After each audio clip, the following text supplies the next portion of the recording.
I intend to serve as merely a reflection of that which you already know so that you may gain a greater understanding of yourself.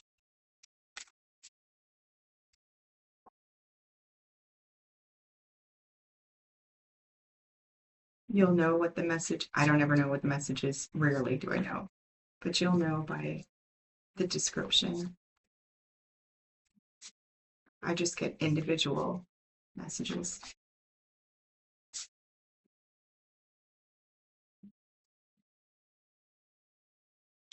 All right, open table.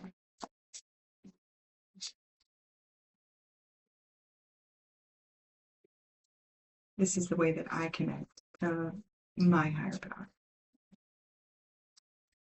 This is the way that I serve. One of the ways.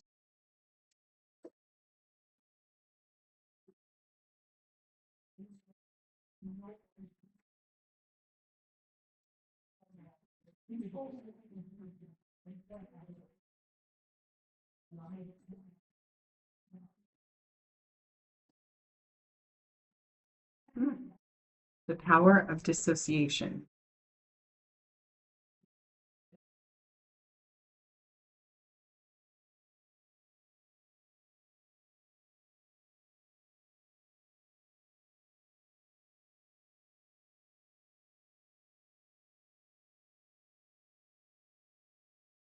What are you struggling with?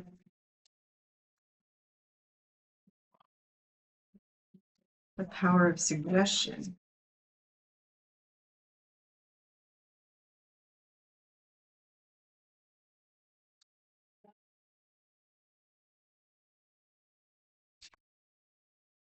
The texture of your feelings. Timeline reset and words that regulate. Okay, this message is for someone who's currently having difficulty with another person in their environment. The person in your environment is saying things that you are not in alignment with.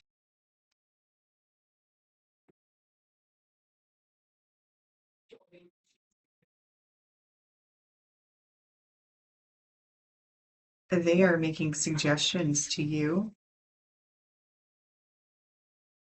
Wow, we have a lot of really strong words in these cards.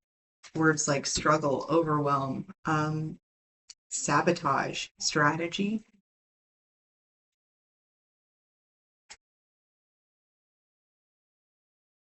You are dissociating from this. Like, I feel like you're not even.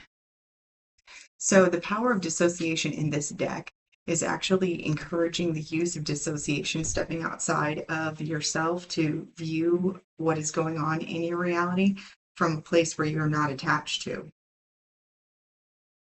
right? This is not what is currently occurring in your reality. You are actually dissociating from the problem. I feel like you have a toxic person in your environment that is spouting up a bunch of vile stuff, and you know that it's not true.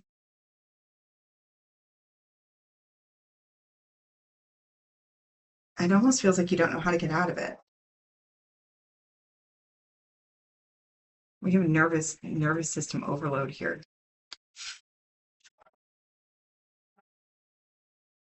Okay. What type of person, like who is this person?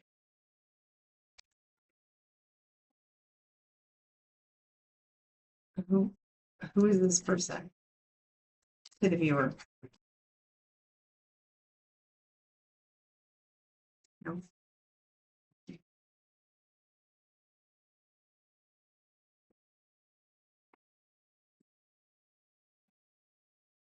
Who is this person? We have the Eight of Cups. This person from your past? The Ace of Wands, the Two of Cups, the Four of Swords, the Six of Swords, Seven of Wands, and Justice. This is a person from your past.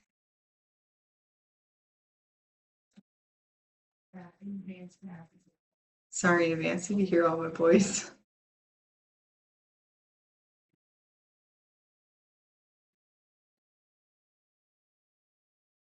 This is a past relationship.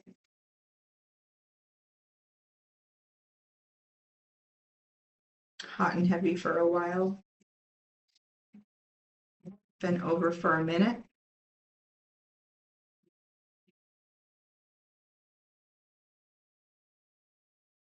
Timeline reset.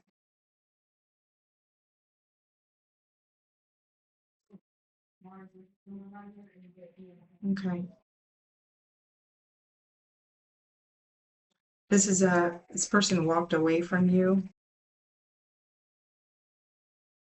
Oh, but it feels like they said some really nasty shit about you.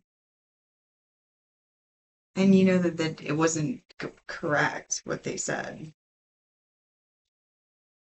It's almost like you guys came together in this really dynamic way.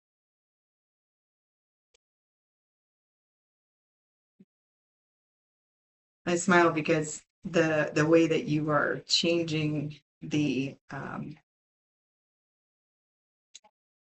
storyline, right? Because of that dissociation and the power of suggestion. Okay, so try to, for this message, try to shed everything and stand in the truth of what is or what was, or, just try to shed everything and be in the truth for a minute, and you'll know if this is your reading. So you came together in this very like dynamic way. Yes, I still keep getting hot and heavy, right? So you came in together in this very dynamic way. Um, the ending, the leaving of it, and I feel like they left you, right? The leaving of it, however that played out, really doesn't matter. Um, Left you in a state of, or maybe you're currently in that state, yeah, of kind of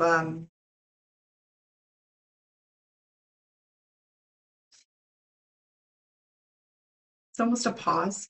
Like it's just kind of a pause. It's not overwhelmingly like in your face. You're not, this is not for somebody who is just like moping and depressed and everything, but you're just kind of like, everything seems surreal to you. It seems like outside of you almost. And the things that this person had said to you or are saying to you is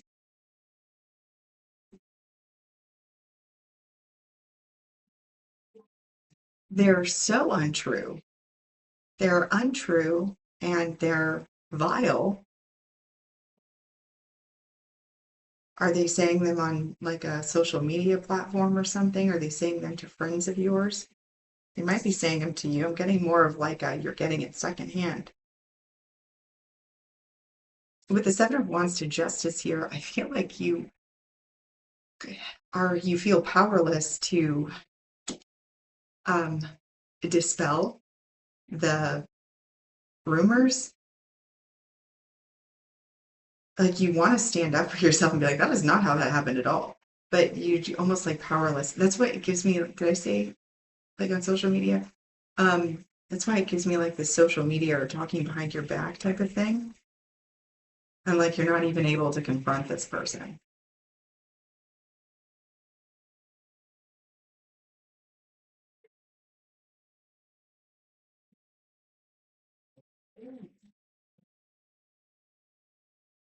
So, with the texture of your feelings and timeline reset and words that regulate, is there any way that you can um, understand that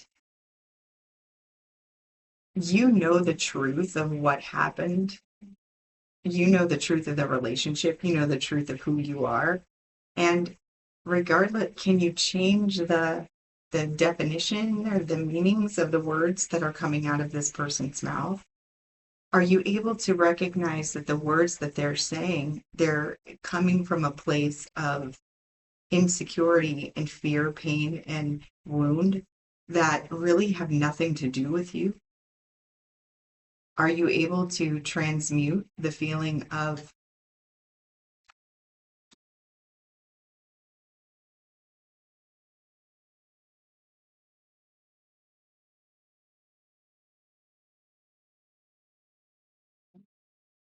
you're just trying to dissociate from all of it? It's not benefiting you in the way that you are doing it. Yeah, we have state precedes strategy. Oh, and we have the mirror effect and reframing reality.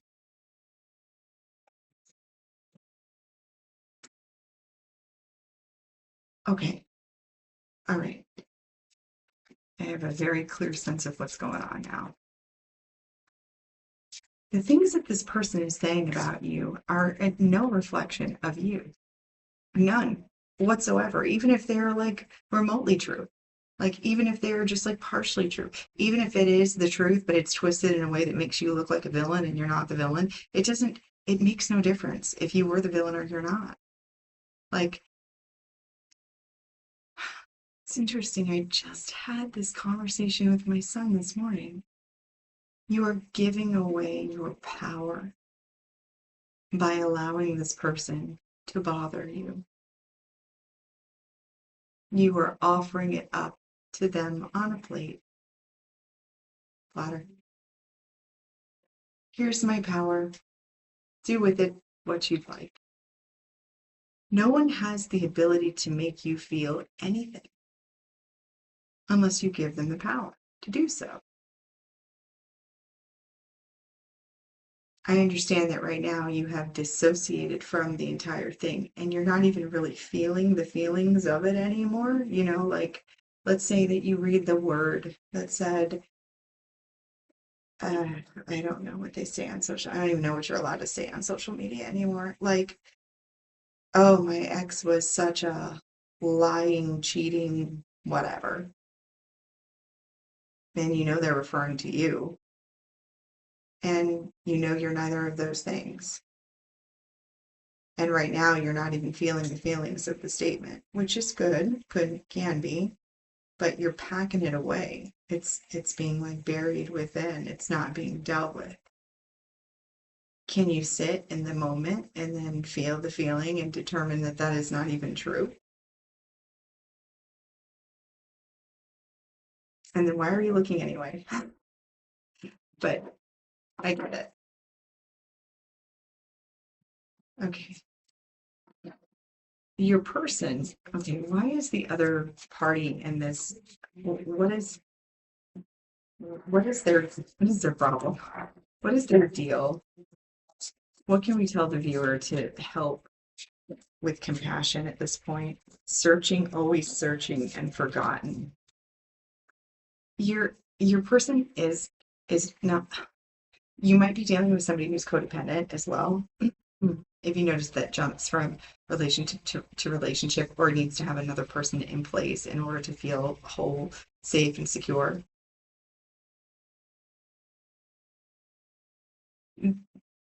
They're not okay with themselves by themselves.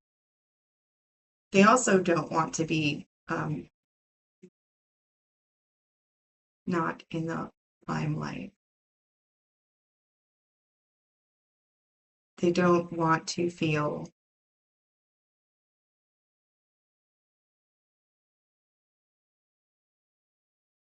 they like to be the center of attention,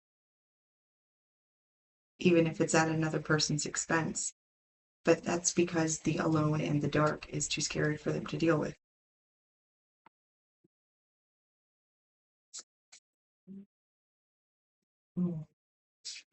You step on other people to get higher, unbelonging. Yeah, they're not comfortable in their own skin. They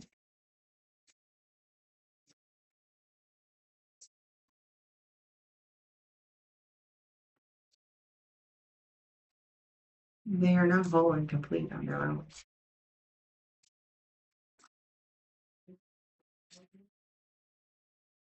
How can the viewer find compassion for the other version of themselves? Cherished. I think this is really neat because when I was saying that, when I was thinking it, I was thinking about remember that your person is simply a reflection of you. Just like I, in this moment, am a reflection of you. And this is the reflection. I think we're going to read this. And sorry about my voice. They have their mama's mouth.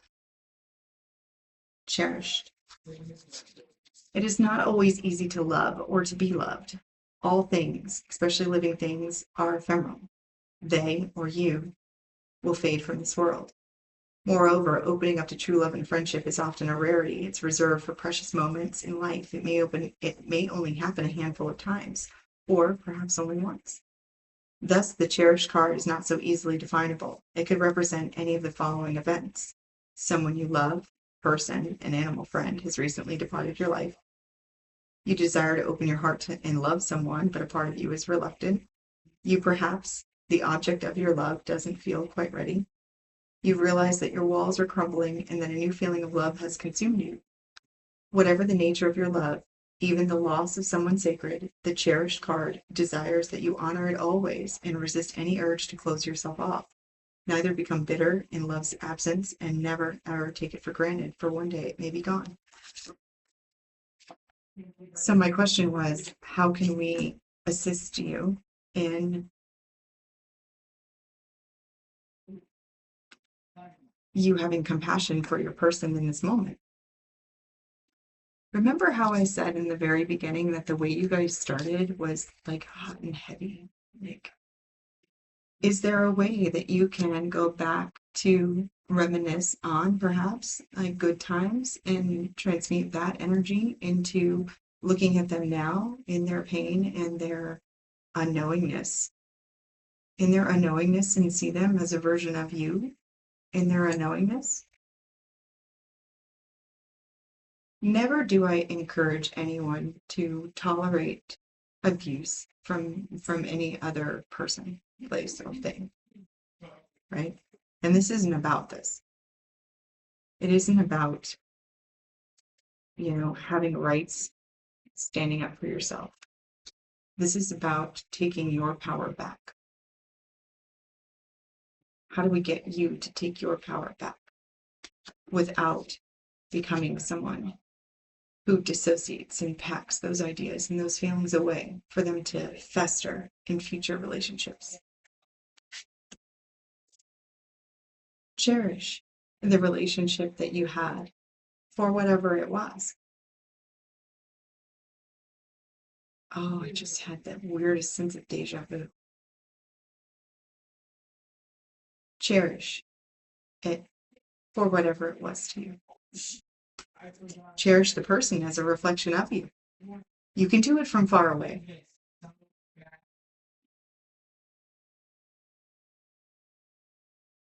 Love them and let them, because it is not a reflection of you in that manner. They say the things that they say because they are wounded. You feel the feelings that you feel because you are empowering them to do so.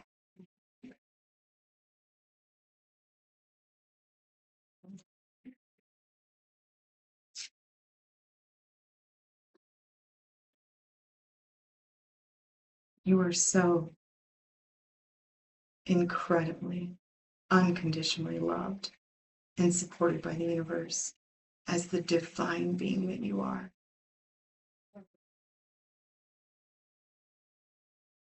It's all going to be okay. That is all. You are unconditionally loved and supported by the universe. My unconditional love to you as well. Until next time, take care of yourself.